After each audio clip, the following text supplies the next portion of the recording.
Hi, I'm Stacy Hyde, and I want to welcome you back to Better Financial Health in 15 minutes or less, the podcast where we try to keep you sharp enough with your finances that you can cut through all the turkey leftovers. Okay, that was a terrible mom joke. I will stop and get back to what we want to talk about today, the 2025 retirement reset. A lot has changed this year while you probably weren't looking. So let's get to it.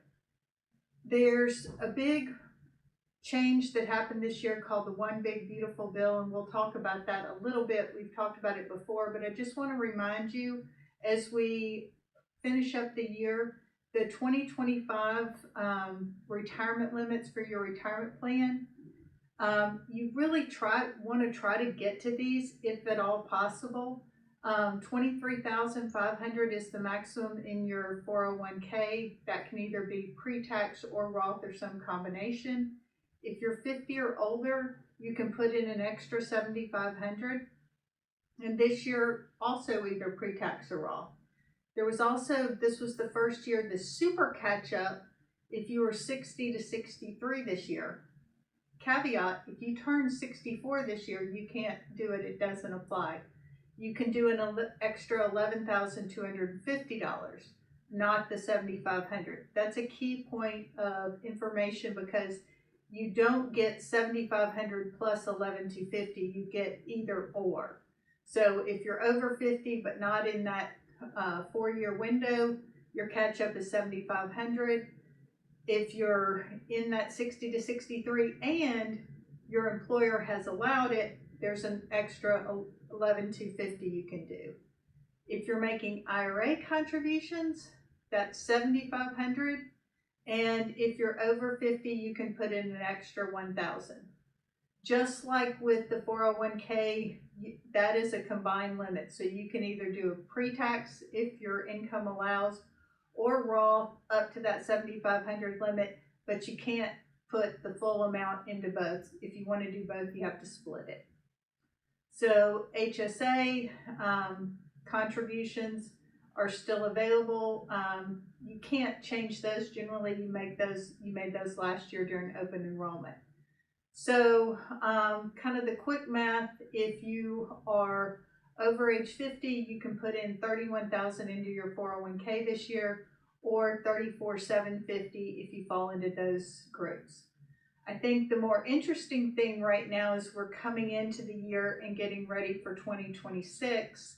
The IRS has recently released the new limits for next year. So under 50, it's $24,500. Over 50, there's that extra $8,000. The super catch-up is still $11,250.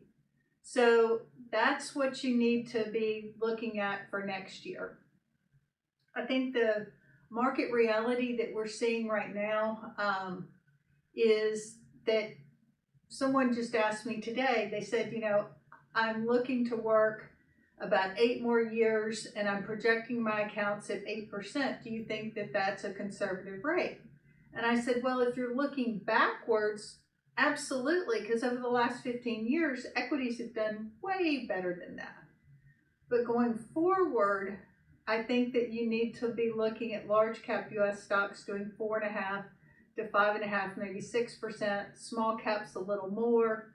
But the big change from really the last 15 years is that I think for your bond returns, you can project it at 4 to 5%.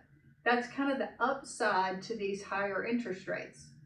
They're finally earning something again. And that helps because most people, when they're retired, don't want to be in all stocks. The volatility, when you're living off your investments, that volatility can be very damaging. And so it was really hard when interest rates were at 1.3%. So what does that do to our sort of 4% rule as far as safe withdrawal rates? I think it doesn't change it a lot. I think it does require us to be a little more judicious about where we pull from. And also with inflation being higher, and I don't think most people realize the 4% rule also assumes that you increase that withdrawal each year for inflation. Well, when inflation was nothing or 1%, that wasn't a big deal because it wasn't going up much each year. Now with inflation being much higher, that can cause your withdrawals to really increase pretty rapidly. And so the safe withdrawal might be a little bit lower. But I still think the starting point is still a good one at the 4%. But you also need to know that if you're wanting to push the envelope and maybe take out 5 or 6, 7%, because you've retired early and you've got to pay for health care before you get to Medicare, you need to be a little bit flexible in case markets are not your friend because you don't want to sell stocks when things are down. Not a fun thing to think about, but it's the truth. It's important to look at it. Social Security, the COLA for this year, they've announced it from 2025, the increase going into 2026 will be 2.8%. The bad news is they also announced the Medicare rate increases, and they're going up quite a bit too. So just keep in mind, if you claim at 62 instead of full retirement, your benefit's going to be reduced about 30%. If you wait to 70, your benefit's going to be increased by about 24%. And the break-even rate is somewhere, depending on what discount rates you use, anywhere from like 75 to 80 in that range. So if longevity runs in your family or your wife's family or husband's family, delaying might be a good move. If you're not working anymore, I'm not sure I would recommend waiting all the way to 70. So here's your kind of quick checklist for the end of the year. If you can, go ahead and increase those 401k contributions 1 to 2%. If from the flip side you're taking from your portfolio, go and look at it and see if you really need to have it increase next year or if you can stay where you are. If you are managing your own investments, look at rebalancing. That means selling the things that have done really well, aka tech stocks, and buying the stuff that looks really boring, bonds, value stocks, maybe some small company stocks. Also, double check your emergency fund. With inflation being what it is, what used to be 3 to 6 months of living expenses may not actually still be that, and you may need to take some money and add to it there. Go ahead and log into your Social Security account, double check those past earnings, what got reported for last year, that looks correct. It's a lot easier to do it now than when you're getting ready to file for Social Security and figuring out that they missed 3 years of your earnings. So you want to make sure that you've taken care of that. Also, it's a good time to really look at your risk tolerance, your allocation. You know, maybe you decided that cash and bonds were trash and you weren't going to own any of that.